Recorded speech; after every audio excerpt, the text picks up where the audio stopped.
الحمد لله نحمده ونستعينه ونستغفره ونعوذ بالله من شرور أنفسنا ومن سيئات أعمالنا من يهده الله فلا مضل له ومن يضلل فلا هادي له وأشهد أن لا إله إلا الله وحده لا شريك له وأشهد أن محمدا عبده ورسوله يا أيها الذين آمنوا اتقوا الله حق تقاته ولا تموتن إلا وأنتم مسلمون يا أيها الناس اتقوا ربكم الذي خلقكم من نفس واحدة وخلق منها زوجها وبث منهما رجالا كثيرا ونساء واتقوا الله الذي تساءلون به والأرحام إن الله كان عليكم رقيبا يا أيها الذين آمنوا اتقوا الله وقولوا قولا سديدا يصلح لكم أعمالكم ويغفر لكم ذنوبكم ومن يطع الله ورسوله فقد فاز فوزا عظيما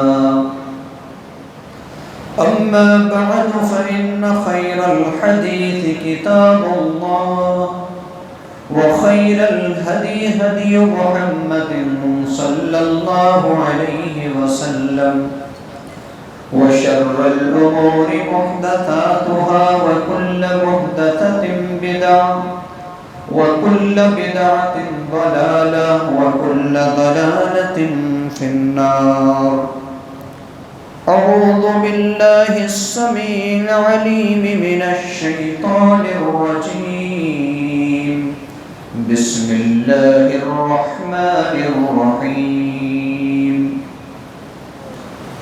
يا أيها الذين آمنوا أطيعوا الله وأطيعوا الرسول ولا تبطلوا أعمالكم وقال النبي صلى الله عليه وسلم من عمل عملا ليس عليه أمرنا فهو رد رواه مسلم رب اشرح لي صدري ويسر لي أمري واحلل عقدة من لساني يفقه قولي اللهم رب زدني علما آمين. معزز حاضرین جماعت، بزرگوں، عزیز ساتھیوں، پیارے بچوں اور پردہ نشین خواتین، اسلامی ماؤں اور بہنوں، کل تعریفات، بڑائی و کبریائی، حمد و ثنا اس اللہ وحدہ لا شریک، خالق کائنات، مالک ارض و سما کے لیے ہے، جس نے ہمیں اور آپ کو رمضان المبارک جیسا عظیم مہینہ نصیب فرمایا۔ الحمدللہ، بعدہ اللہ کے بھیجے گئے تمام نبیوں اور رسولوں پر درود و سلام ہو، بالخصوص نبی آخر الزمان جناب محمد رسول اللہ صلی اللہ علیہ وسلم پر، جو اس کائنات کے لیے رحمت للعالمین بن کر آئے اور میدان محشر میں حقیقی اہل توحید اور اہل سنت کے لیے سفارش کریں گے۔ اللہم صلی علیہ، اللہم بارک علیہ۔ اللہ تبارک و تعالی کا بھیجا ہوا مہمان رمضان المبارک، جو بہت ساری خوبیوں کو لے کر ہم پر سایہ فگن ہوا، اور تیز رفتاری کے ساتھ 2 عشرے ختم ہو کر تیسرے عشرے کا نصف حصہ بھی ختم ہو گیا۔ بڑا خوش نصیب ہے وہ انسان جس نے اس مہینے کی خوبیوں کو پہچانا اور پھر ان خوبیوں کو اپنانے کی حد الامکان کوشش کی۔ چونکہ رمضان المبارک کا بالکل آخری عشرہ کا کچھ دن بچے ہوئے ہیں، تو اس مناسبت سے میں چاہتا ہوں کہ آج کے جمعہ خطبہ میں صدقۃ الفطر اور آداب عید کے عنوان پر چند باتیں کتاب و سنت کی روشنی میں آپ کے سامنے رکھوں۔ اللہ تبارک و تعالی ہم سب کو کہنے اور سننے سے زیادہ عمل کرنے کی توفیق عطا فرمائے، آمین یا رب العالمین۔ میں نے خطبہ مسنونہ کی بات سورہ محمد کی آیت نمبر 33 کی تلاوت کی اور اس مناسبت سے صحیح مسلم کی ایک حدیث جو 1718 نمبر حدیث ام المومنین سیدہ عائشہ رضی اللہ عنہا سے مروی ہے وہ پڑھی ہے۔ اللہ تبارک و تعالی نے اہل ایمان کو خطاب کیا، اور مزے کی بات یہ ہے کہ اللہ رب العالمین نے اس سورت کو سورہ محمد میں نازل کیا۔ اللہ رب العالمین نے کہا یا ایھا الذین آمنوا اطیعوا اللہ واطیعوا الرسول ولا تبطلوا اعمالکم، اے ایمان والو تم اللہ کی اطاعت کرو، اے ایمان والو تم رسول کی اطاعت کرو اور اپنے اعمال کو ضائع اور برباد مت کرو۔ یعنی جو عمل اللہ اور اس کے رسول کے خلاف ہے، اللہ کی بارگاہ میں وہ عمل ہی نہیں ہے۔ اگرچہ ہم اور آپ اسے عمل تصور کر کے محنت کریں، وقت لگائیں، لیکن اللہ رب العالمین کے نزدیک وہ عمل نہیں ہے۔ صحیح مسلم حدیث نمبر 1718 یعنی 1718، اللہ کے رسول صلی اللہ علیہ وسلم نے فرمایا من عمل عملا لیس علیہ امرنا فہو رد، جس نے کوئی ایسا عمل کیا جس کے بارے میں ہمارا حکم نہیں ہے، وہ عمل اللہ کی بارگاہ میں مردود ہے، اللہ اسے قبول نہیں کرے گا۔ قرآن کی یہ آیت اور پیارے نبی صلی اللہ علیہ وسلم کی اس حدیث کو بیان کرنے کا صاف مقصد ہے کہ ہم اپنی زندگی میں ہر عمل کو کس کسوٹی میں پرکھیں، کون سا معیار ہے، کون سی ترازو ہے، جس ترازو کے پلے میں رکھ کر کے اپنے اعمال کو وزن کریں تو وہ ہے اللہ کے رسول صلی اللہ علیہ وسلم کا عمل۔ سورۃ الاحزاب کے اندر اللہ رب العالمین نے آپ کی شخصیت کو واضح کرتے ہوئے فرمایا لقد کان لکم فی رسول اللہ اسوۃ حسنہ، تمہاری زندگی میں اللہ کے رسول میں بہترین نمونہ موجود ہے۔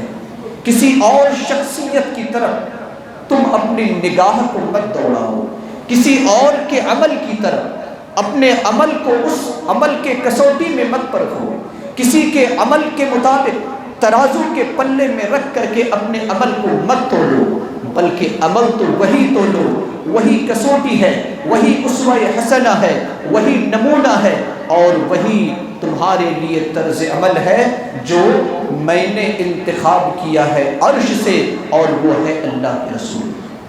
اب آئیے ہم اور آپ اس تمہیدی کلمات کو جاننے کے بعد آپ پڑھ جائیں، ان تمہیدی کلمات کو جاننے کے بعد اب ہمیں اور آپ کو یہ جاننا ہے کہ صدقۃ الفطر کے بارے میں شارع علیہ السلام یعنی نبی صلی اللہ علیہ وسلم نے ہمیں کیا حکم دیا ہے، کیا یہ فرض ہے، اس کا نصاب کچھ ہے، ہمیں اور آپ کو کب ادا کرنا ہے، اور کون سی چیز صدقہ فطر سے ادا کرنی ہے، کسے وہ صدقہ فطر دینا ہے، ان تمام کو ہم حدیثوں سے تلاشیں گے۔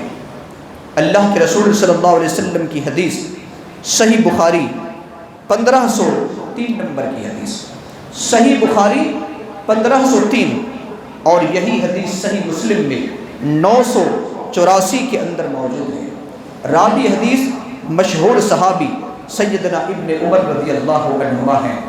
وہ فرماتے ہیں فرض رسول اللہ صلی اللہ علیہ وسلم زکاة الفطر صاعا من تمر او صاعا من شعیر علی العبد والحر والذکر والانثى والصغیر والکبیر من المسلمین وامر بها ان تودى قبل خروج الصلاة قبل خروج الناس الى الصلاة۔ اللہ کے رسول صلی اللہ علیہ وسلم نے صدقہ فطر کو اس حدیث کے اندر بہت سارے اپنے الفاظ میں اکٹھا کر دیا۔ مثال کے طور پر ابن عمر رضی اللہ عنہما کہتے ہیں کہ اللہ کے رسول صلی اللہ علیہ وسلم نے زکوٰۃ الفطر کو فرض قرار دیا۔ تو زکوٰۃ الفطر کیا ہے؟ فرض ہے۔ اسی طرح جس طریقے سے ہم نماز پڑھتے ہیں، اسی طرح جس طریقے سے ہم روزہ رکھتے ہیں، اسی طرح جس طریقے سے فرض زکوٰۃ ادا کرتے ہیں، تو یہ زکوٰۃ الفطر بھی اس کا درجہ اور مقام فرض کا ہے، یعنی اسے چھوڑا نہیں جا سکتا۔ دوسری بات، اللہ کے رسول صلی اللہ علیہ وسلم نے فرمایا کہ کتنا زکوٰۃ الفطر کی مقدار کیا ہے؟ صاع من تمر۔ اللہ کے رسول صلی اللہ علیہ وسلم نے فرمایا کہ 1 صاع۔ پہلی بات تو 1 صاع، 1 صاع برابر کتنے؟ حجاجی صاع کے حساب سے کچھ صاع بڑے بھی ہوتے ہیں، کچھ صاع چھوٹے بھی ہوتے ہیں۔ اگر بڑے صاع ہو تو اس کی مقدار تقریباً 3 کلو آتا ہے، اور اگر چھوٹا صاع ہو تو اس کی مقدار 2.5 کلو آتا ہے، یعنی 2 کلو 500 گرام۔ تو چھوٹے اور بڑے صاع کے حساب سے ایک انسان کم سے کم اگر زکوٰۃ الفطر ادا کرنا چاہتا ہے تو ایک آدمی کی طرف سے 1 صاع یعنی 2.5 کلو، اور زیادہ ادا کرنا چاہتا ہے تو 3 کلو۔ گویا کہ 2.5 کلو سے 3 کلو کے درمیان میں یہ زکوٰۃ الفطر ہے۔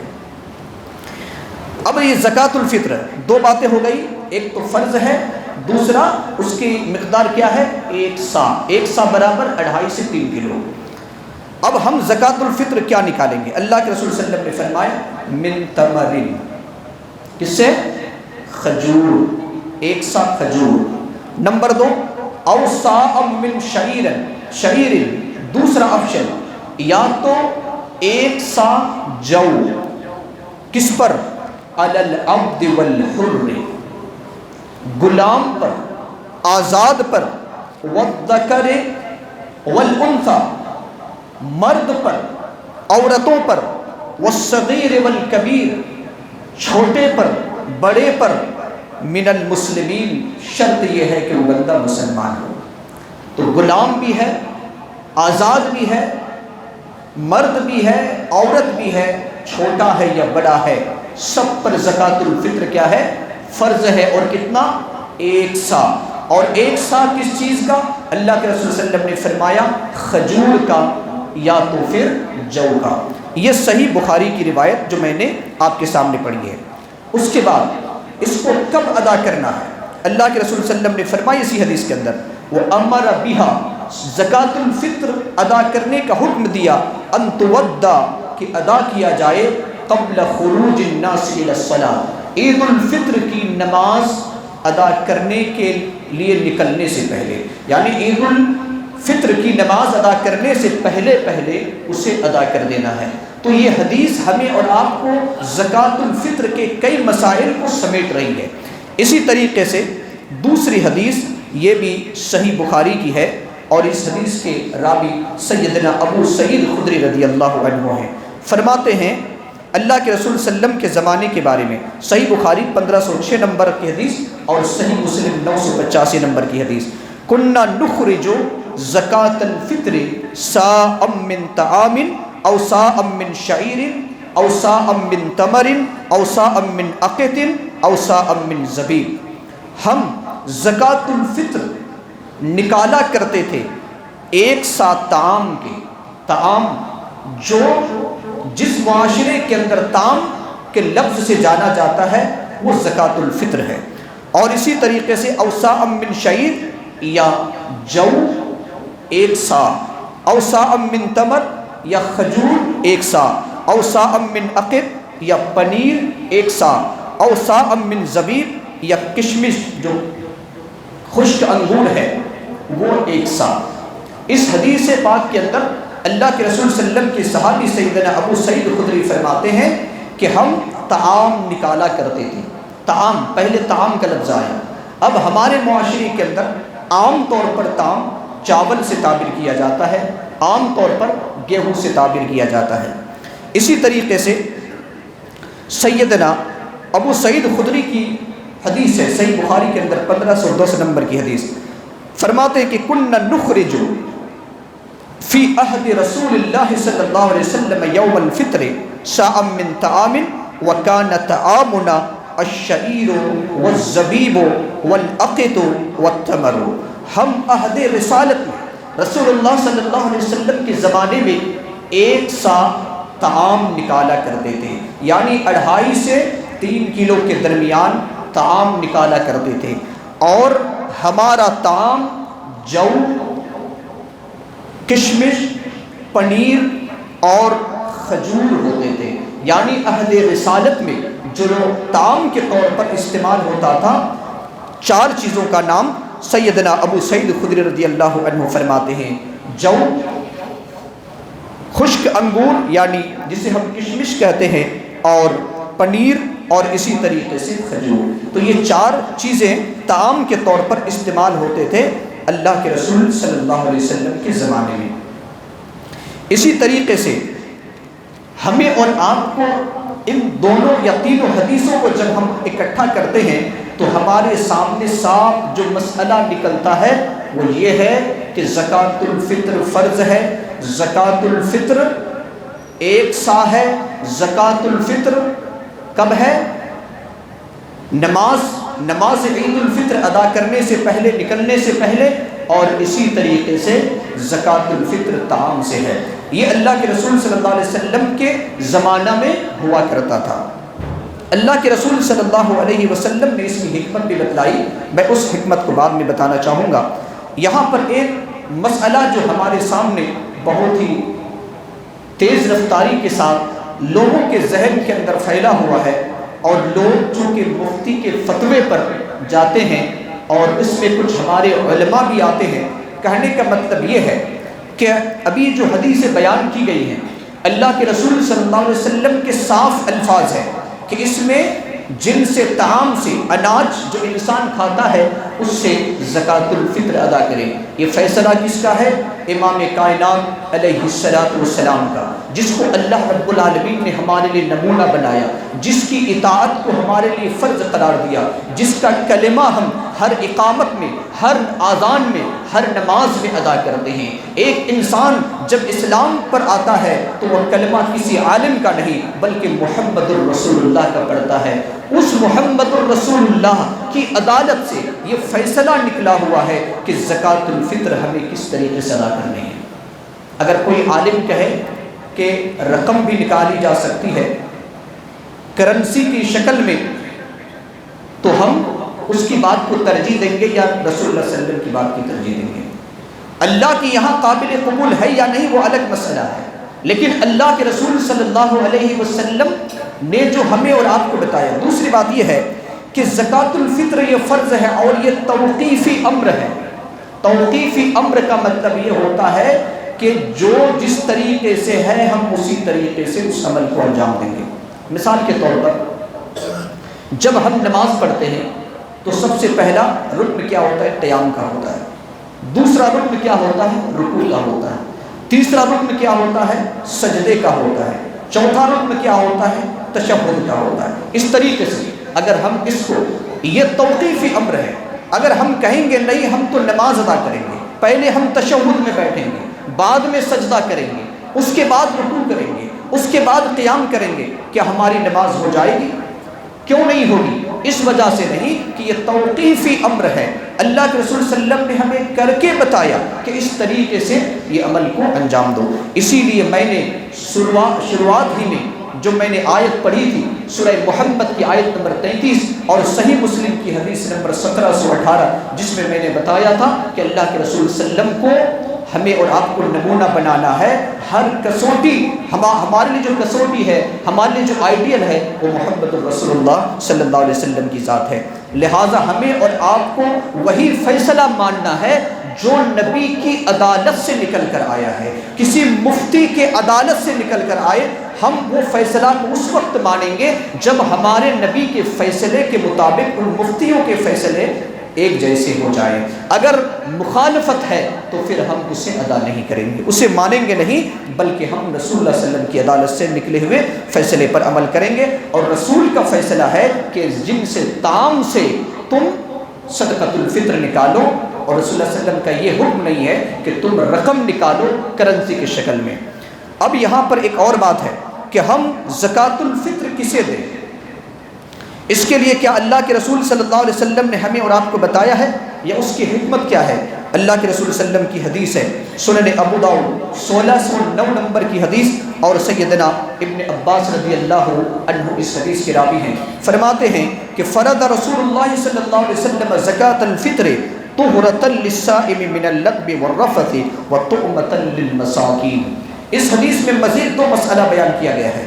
اللہ کے رسول صلی اللہ علیہ وسلم نے زکوٰۃ الفطر کو فرض قرار دیا ہے، کیوں؟ طہرۃ للصائم، روزہ دار کی پاکیزگی کا ذریعہ، من اللغو والرفث، یعنی بیہودہ گوئی اور برے کام سے، وطعمۃ للمساکین، اور مسکینوں کے لیے کھانے کا ذریعہ ہے۔ تو دو حکمت بتائی گئی۔ پہلی حکمت کیا ہے کہ جب انسان حالت روزہ میں ہوتا ہے، کئی وقت میں اپنی زبان سے، چونکہ انسان کو کنٹرول کرنا چاہیے، لیکن بشریت کے تقاضے ہم سے کئی غلطیاں ہو جاتی ہیں، اور یہ غلطیاں دراصل ہمارے روزہ میں ایک طرح کا عیب بناتی ہے۔ یہ غلطی روزے میں عیب بناتی ہے، لہٰذا اس عیب کو، اس داغ اور دھبا کو دور کرنے کا ذریعہ اللہ کے رسول صلی اللہ علیہ وسلم نے زکوٰۃ الفطر کو قرار دیا ہے۔ مثال کے طور پر ہمارا ایک سفید کپڑا ہے، اور جب ہمیں یہ کپڑا دھبا ہو جاتا ہے، جب یہ میلا ہو جاتا ہے، تو ہم اسے کیا کرتے ہیں؟ صرف کے ذریعے سے، صابن کے ذریعے سے اسے صاف کرتے ہیں۔ تو گویا کہ زکوٰۃ الفطر یہ وہ صرف یا صابن ہے جو روزے کے اندر جو ہماری طرف سے عیب لگا ہوا تھا، داغ اور دھبا تھا، اس کو یہ زکوٰۃ الفطر دھو دیتی ہے۔ دوسرا فائدہ اللہ کے رسول صلی اللہ علیہ وسلم نے فرمایا طعمۃ للمساکین۔ اب تو آپ یہ کہیں گے کہ کچھ معصوم بچے ہیں جو روزہ نہیں رکھتے، جو معذور ہے، جن پر روزہ فرض نہیں ہے، تو پھر ان کے روزے کا کیا دھبا ہے؟ تو اللہ کے رسول صلی اللہ علیہ وسلم نے دوسری حکمت بتائی کہ یہ طعمۃ للمساکین، جو مسکین ہے ان کے کھانے کا ذریعہ ہے، یعنی اس دن کم از کم اسے اچھا کھانا نصیب ہو جائے۔ اسی لیے زکوٰۃ الفطر ہمیں اور آپ کو نکال کر مسکینوں کو، اور مسکینوں میں بھی جو آپ کے قریبی ہیں، آپ کے رشتہ دار ہیں، آپ کے پڑوسی ہیں، پہلے ان کا آپ خیال کریں، پھر آہستہ آہستہ اس کو آگے بڑھائیں اگر آپ کے پاس استطاعت ہے۔ اللہ کے رسول صلی اللہ علیہ وسلم نے دوسری حدیث کے اندر کیا فرمایا؟ رسول اللہ صلی اللہ علیہ وسلم کا عمل کیا ہے؟ سنن ابو داؤد حدیث نمبر 1609 کے اندر موجود ہے۔ ابن عباس رضی اللہ عنہ اس حدیث کے راوی ہیں، فرماتے ہیں من اداها قبل الصلاة فهي زکاة مقبولہ ومن اداها بعد الصلاة فهي صدقة من الصدقات۔ اللہ کے رسول صلی اللہ علیہ وسلم نے فرمایا کہ جو شخص نماز عید الفطر ادا کرنے سے پہلے ادا کیا، وہ حقیقت میں زکوٰۃ الفطر ہے اور مقبول صدقہ ہے، اللہ کے یہاں قابل قبول ہے۔ اور جو نماز کے بعد ادا کرے، یہ صدقوں میں سے عام صدقہ ہے، اس کا شمار صدقۃ الفطر میں نہیں آئے گا اگر کوئی انسان عید کی نماز کے بعد ادا کرتا ہے۔ سب سے بہتر طریقہ کیا ہے؟ صحابہ کا تو عمل یہ ہے کہ عید الفطر کے نماز سے 1 یا 2 دن پہلے آپ ادا کر سکتے ہیں، آپ ادا کر سکتے ہیں۔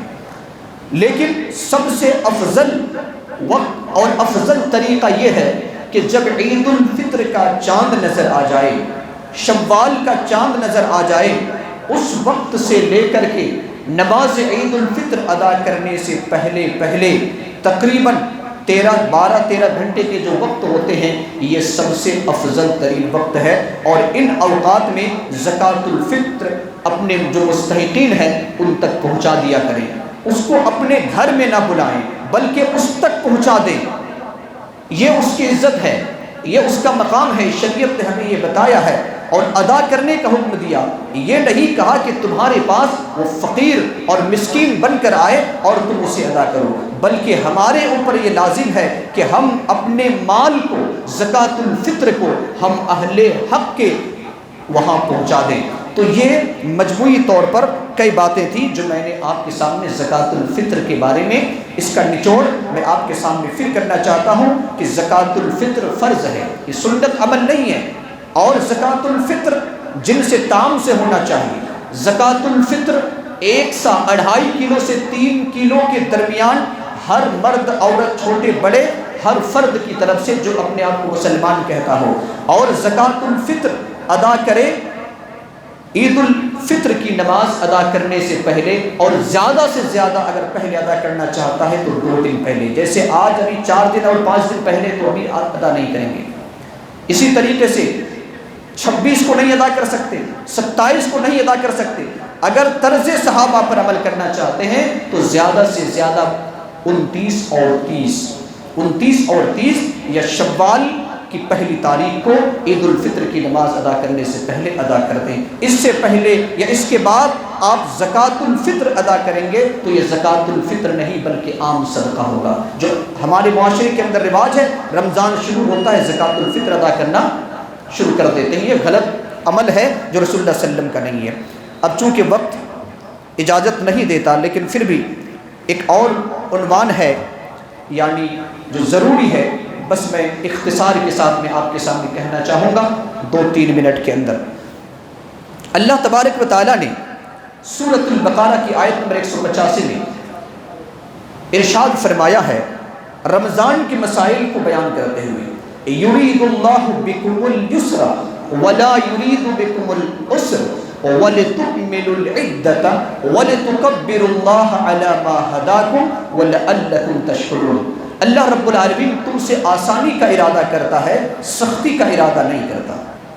اللہ رب العالمین نے یہ کہا کہ تاکہ تم عدت کو پوری کرو، اور جب عدت کو پوری کر چکو، رمضان کے روزے مکمل کر چکو، یا بیمار کی حالت میں تھے اور شفا یابی ہو گئی، یا مسافر تھے مقیم ہو گئے، تو اب اس کے بعد اللہ رب العالمین کی بڑائی بیان کرو۔ تو جیسا ہم نے رمضان کا روزہ رکھا تو اب اللہ کی بڑائی ہمیں بیان کرنی ہے، اور بڑائی کیا ہے؟ جو تکبیرات کے کلمات ہیں، ان کلمات کے ذریعے سے اللہ کے رسول صلی اللہ علیہ وسلم نے فرمایا کہ اللہ اکبر اللہ اکبر اللہ اکبر لا الہ الا اللہ واللہ اکبر وللہ الحمد۔ اس میں تمام اگر آپ نے غور سے سنا تو اس میں اکبر کا لفظ استعمال ہوا ہے، یعنی سب سے بڑا۔ تو اللہ کی ہم تکبیر کا معنی بھی کیا ہے؟ اللہ کی بڑائی بیان کرنا۔ اللہ سب سے بڑا ہے، اللہ سب سے بڑا ہے، اللہ سب سے بڑا ہے، اسی کے لیے تمام تعریف ہے، اللہ سب سے بڑا ہے۔ کیونکہ قرآن کے اندر اللہ رب العالمین نے کہا کہ جب تم رمضان کے روزے ختم کر چکو تو اب اللہ کی بڑائی بیان کرو۔ تو جیسے ہی عید الفطر کا چاند نظر آئے گا اس وقت سے آپ تکبیرات کی کلمات ادا کر سکتے ہیں، اور بالخصوص جب آپ نماز عید الفطر ادا کرنے کے لیے آئیں تو اس وقت اور جاتے وقت دونوں وقت آپ ان تکبیرات کی کلمات کو ادا کرتے رہیں، اور جب تک آپ عیدگاہ میں یا جس جگہ پر نماز عید الفطر ادا کی جاتی ہے وہاں پر بیٹھیں، ادھر ادھر کی باتیں نہ کہتے ہوئے اللہ کی بڑائی بیان کریں، کیونکہ اللہ کا یہ حکم ہے۔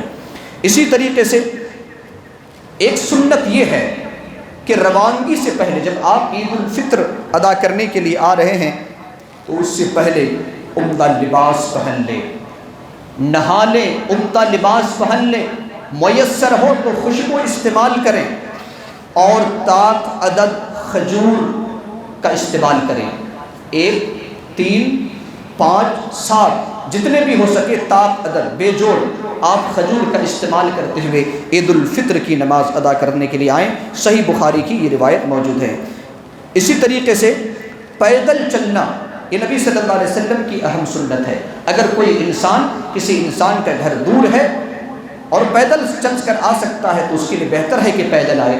اگر کوئی معذور ہے، دور ہے، قریب ہے، سواری کا استعمال کیا جا سکتا ہے۔ اسی طریقے سے عید الفطر کی نماز سے پہلے کوئی نماز نہیں ہے۔ عید الفطر کی نماز سے پہلے بھی کوئی نماز نہیں ہے اور بعد میں بھی کوئی نماز نہیں ہے۔ ابن عباس رضی اللہ عنہما فرماتے ہیں کہ اللہ کے رسول صلی اللہ علیہ وسلم کے ساتھ ہم نے کئی مرتبہ عیدین کی نماز ادا کی، لیکن اس 2 رکعت سے پہلے کوئی نماز آپ نے نہیں پڑھی، اس 2 رکعت کے بعد آپ نے کوئی نماز ادا نہیں کی۔ اس نماز میں کوئی آذان نہیں، اس نماز میں کوئی اقامت نہیں۔ اور اسی طریقے سے عورتوں کا ایک خاص جو مسئلہ صحیح بخاری کے اندر اور صحیح مسلم کے اندر ہے کہ عورتیں بھی عید کی نماز کے لیے بطور خاص آئیں۔ اللہ کے رسول صلی اللہ علیہ وسلم نے بطور خاص کہا کہ عید کی نماز ادا کرنے کے لیے بطور خاص عورتیں بھی آئیں۔ صحیح بخاری حدیث نمبر 974، صحیح مسلم حدیث نمبر 890 میں موجود ہے۔ ام عطیہ رضی اللہ عنہا فرماتی ہیں کہ اللہ کے رسول صلی اللہ علیہ وسلم نے ہمیں حکم دیا کہ تمام کنواری عورتوں کو اور ہر قسم کی عورتوں کو، یہاں تک کہ اس مسئلہ کو ذرا غور سے سنیں اور اپنے ذہن میں بیٹھائیں، غلط فہمی کا شکار نہ ہو۔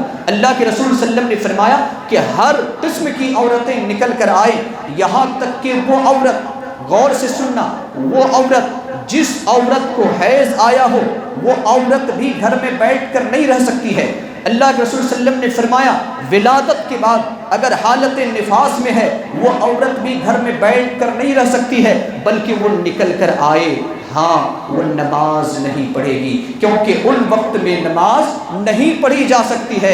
اس بات کو آپ غور سے سنیں۔ اللہ کے رسول صلی اللہ علیہ وسلم کی حدیث ہے، ام عطیہ رضی اللہ عنہا فرماتی ہیں غربت کا زمانہ ہے، عورتوں کے پاس برقعے نہیں ہیں، چادریں نہیں ہیں، اوڑھنیاں نہیں ہیں۔ ام عطیہ سوال کرتی ہے اے اللہ کے رسول صلی اللہ علیہ وسلم، ہمارے بعض بہنیں ایسے ہیں جن کے پاس چادر نہیں ہے۔ اس سے پتہ چلتا ہے کہ دور صحابہ میں اللہ کے رسول صلی اللہ علیہ وسلم کے زمانے میں عورتیں کس طریقے سے پردے کا اہتمام کرتی تھی۔ بعض عورتیں ہیں اللہ کے رسول جس کے پاس چادر نہیں ہے، جس کے پاس اوڑھنیاں نہیں ہے، وہ کیسے نکل کر آئے؟ اللہ کے رسول صلی اللہ علیہ وسلم نے آپ نے فیصلہ سنایا، آپ نے ایک حکم دیا کہ وہ خاتون جس کے پاس چادر ہے اس بہن کو جس کے پاس چادر نہیں ہے اپنی چادر میں اسے لپیٹ کر لے کر آئے، پھر بھی وہ عیدگاہ میں آئے، مسلمانوں کی واعظ و نصیحت میں شریک ہوں، ان کی دعا میں شریک ہوں، تکبیرات کے کلمات میں شریک ہوں۔ اس عورت کو بھی گھر میں رہنے کی اجازت شریعت نے نہیں دی ہے۔ اللہ رب العالمین سے دعا کرتے ہیں کہ الہ العالمین ہم تمام لوگوں کو کہنے اور سننے سے زیادہ عمل کرنے کی توفیق عطا فرما۔ الہ العالمین ہم نے رمضان المبارک کا عظیم مہینہ پایا، اے اللہ ہم اس پر تیرا شکر ادا کرتے ہیں۔ اے اللہ ہم نے جس قسم کی بھی عبادت کی ہے اے اللہ تو قبولیت کا درجہ عطا فرما۔ اے اللہ ہم میں سے بہت سارے ایسے ہیں جنہوں نے قیام کیا، جنہوں نے صیام کیا، جنہوں نے اسی طریقے سے لیلۃ القدر میں شب بیداری کی۔ اے اللہ ہماری ان عبادتوں کو قبول فرما لے۔ الہ العالمین ہم میں ان لوگوں میں شمار فرما جنہوں نے ایمان اور احتساب کے ساتھ نماز تراویح ادا کی۔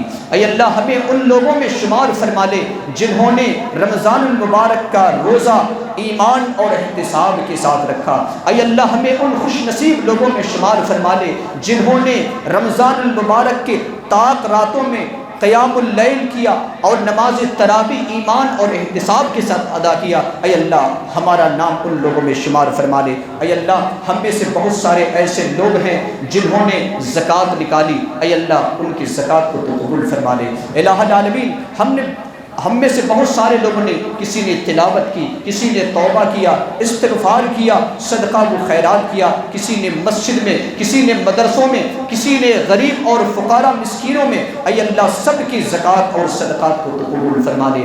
اے اللہ دین دوگنی رات چوگنی ترقی عطا فرما۔ الہ العالمین ہماری ہر قسم کی عبادتوں کو اللہ قبول فرما لے، اور ہماری جو لغزشیں ہوئی ہے ان رمضان کے مہینے میں اے اللہ تو معاف فرما دے۔ الہ العالمین تو درگزر فرما دے۔ رب کریم ہم میں سے جو بیمار ہے اے اللہ تو نے شفائے کاملہ اور صحت عاجلہ نصیب فرما۔ رب کریم ہم میں سے جو مرحوم اور مرحومین ہے اے اللہ ہم میں سے بہت سارے لوگوں نے دعائیں کی ہے افطاری کے وقت، جن کے مرحوم رشتہ دار ہیں اے اللہ تو انہیں جہنم کی آگ سے نجات دے دے۔ اے اللہ تیرے نبی نے فرمایا کہ تو اس وقت اپنے بندوں کو جہنم سے آزاد کرتا ہے۔ اے اللہ ہم نے دعائیں کی ہیں، بہت سارے لوگوں نے دعائیں کی ہے اے اللہ ہماری احباب کو، ہمارے رشتہ داروں کو رب کریم جہنم کی عذاب سے نجات دے دے۔ الہ العالمین ہم میں سے کسی نے افطاری کی دعوت دی ہے، کسی نے سحری کی دعوت دی ہے، اے اللہ تو اسے قبول فرما لے اور تو اپنی فضیلتوں سے نواز دے۔ الہ العالمین ہم جب تک زندہ رہیں ایمان اور اسلام کے ساتھ زندہ رہیں اللہ تو اس کی توفیق عطا فرما۔ الہ العالمین خصوصی طور پر ہم اہل فلسطین کے حق میں دعا کرتے ہیں اے اللہ ان کی تو غائبی طور پر مدد فرما۔ اے اللہ تو نے ہمت اور استقامت عطا فرما۔ اے اللہ جو ان کے مرحومین اور مرحومات ہیں اے اللہ تو نے شہادت کا درجہ عطا فرما۔ اے اللہ یہود و نصارہ کی ساری سازشوں کو اے اللہ تو ناکام کرنے والا ہے۔ جس طریقے سے تو نے روم کو فارس پر غلبہ دیا تھا، جس طریقے سے تم نے رومیوں کو ایران جو سپر پاور بنا ہوا تھا اے اللہ ان کو تو نے نست نابود کر دیا تھا، اے اللہ ہم تیری بارگاہ میں فریاد کرتے ہیں کہ ان مسلمان کمزور اور ضعیف مسلمانوں کو جس طریقے سے رومی کی تو نے مدد کی ہے اے اللہ اسی طریقے سے اہل فلسطین کے مسلمانوں کو مدد فرما۔ جس طریقے سے ایران اور فارس کے تو نے آتش پرستوں کو مجوسیوں کو تو نے نست نابود کیا اے اللہ انہیں بھی تو نست نابود فرما دے۔ الہ العالمین جب تک ہم زندہ رہیں ایمان اور اسلام پر زندہ رکھ اے اللہ، جب اپنے پاس بلا ایمان اور اسلام پر بلا۔ آمین۔ بارک اللہ لنا ولکم فی القرآن العظیم ونفعنا وإیاکم بالآیات والذکر الحکیم، انہ تعالی جواد کریم ملک بالرؤوف الرحیم۔